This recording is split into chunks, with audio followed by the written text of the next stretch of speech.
Selamat malam.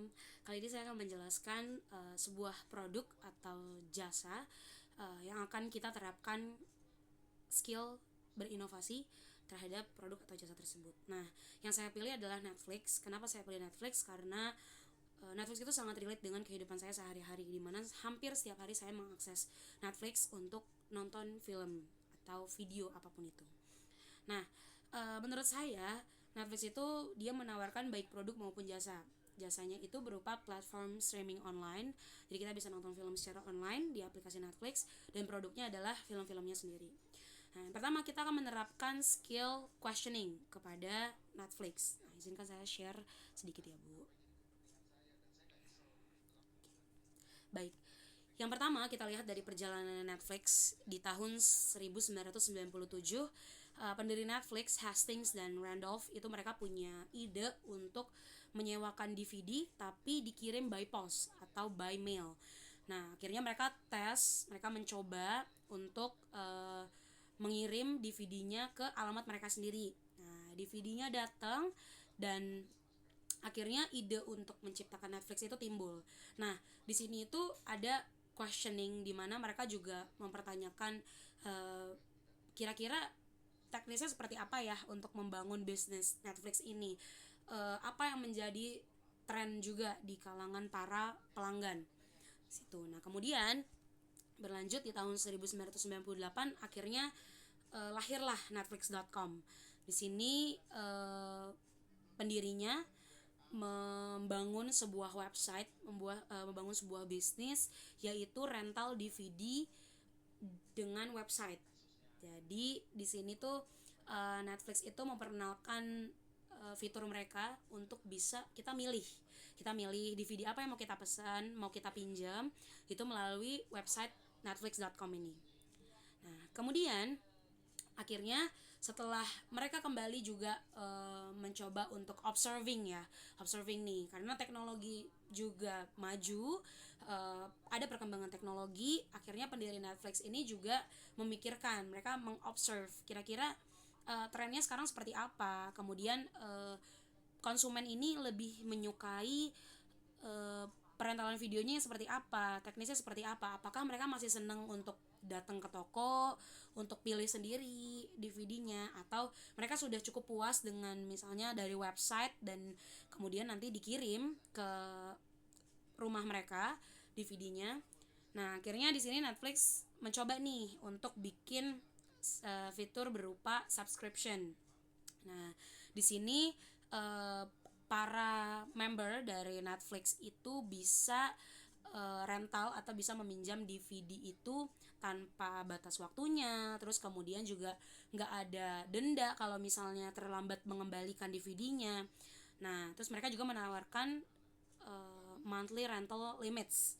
Jadi ada limit bulanan nih untuk menyewa DVD.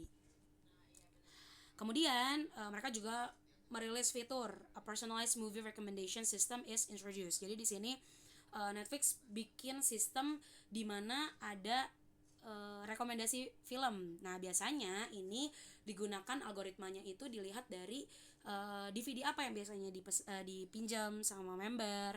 Kemudian kira-kira mereka tuh senengnya genre seperti apa. Nah, itu dilihat dari biasanya history transaksi mereka meminjam DVD apa saja. Nah, kemudian di sini Netflix mulai offering initial public offering atau IPO. Kemudian mereka juga menjual share-nya sebesar $1. Tuh. Kemudian uh, akhirnya Netflix nih udah semakin mendunia lah. Mereka semakin mendunia. Mereka sudah di-subscribe atau ada membership sekitar 1 juta. 1 juta membership. Nah, akhirnya Netflix merilis lagi fitur baru. Kenapa? Karena di sini juga baik lagi ya, mereka juga selalu observe, karena kan bisnis mereka harus sustain. Nah, untuk menjaga kestabilan bisnis mereka, mereka harus terus berinovasi, membuka fitur yang baru, kemudian juga mungkin memahami gitu ya, kayaknya film-film apa aja nih yang lisensinya harus dibeli sehingga Netflix bisa meminjamkan itu kepada para pelanggannya. Kemudian di sini Netflix juga semakin terkenal lagi, membershipnya sudah 5 juta membership. Nah, di sini Netflix kembali merilis fitur baru. Nah, di sini ini proses associating. Jadi setelah Netflix tuh questioning dan juga observing, mereka memikirkan gitu kan ya, inovasi apa lagi nih setelah sudah merubah yang tadinya DVD rental tuh member harus atau pelanggan harus datang ke toko langsung.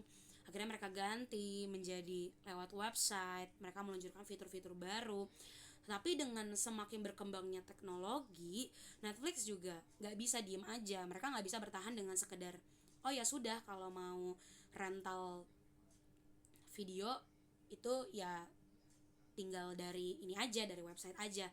Akhirnya mereka coba berkembang lagi. Disinilah mereka associating, jadilah sebuah fitur di mana bukan DVD yang dikirim, tapi pelanggan itu bisa langsung streaming di website Netflix. Nah, kemudian akhirnya Netflix ini merambah lah ke TV, kemudian ke Xbox, ke Blu-ray players gitu kan. Nah, akhirnya Netflix ini semakin berkembang, dia sudah meluncurkan fitur ya sudah gitu, maksudnya nggak sewa DVD lagi, tapi online streaming langsung dari platformnya Netflix. Terus Netflix juga semakin melebarkan sayapnya di mobile device. Jadi mereka nggak cuma terbatas di TV, Xbox ataupun Blu-ray players, dan mereka coba di mobile devices. Nah, kemudian di sini Netflix itu lebih mengembangkan ke jadi mereka rilis di negara-negara lain, nggak cuma di negara asalnya, tapi mereka coba untuk di sini Latin America dan Caribbean. Nah, kemudian untuk proses networkingnya, untuk pengembangan Netflix ini, dalam networkingnya sudah pasti harus melibatkan orang-orang yang memahami betul yang pertama perkembangan teknologi, yang kedua juga yang memahami pasar seperti apa. Pasar itu kan nggak cuma teknologinya aja, tapi lebih ke, karena Netflix ini menawarkannya produk film, mereka membeli lisensi film, maka Netflix juga harus memahami nih setiap country atau setiap negara itu pasti punya demand yang berbeda-beda. Nah, of course dari situ Netflix harus bekerja sama dengan pakar-pakar yang memahami itu. Jadi memahami pasar seperti apa, teknologi seperti apa, kemudian juga apakah negara-negara yang akan Netflix luncurkan produknya di sana itu sudah mempunyai teknologi yang memadai. Begitu. Kira-kira begitu yang bisa saya sampaikan. Terima kasih dan mohon maaf apabila ada kesalahan dalam penjelasan saya. Terima kasih.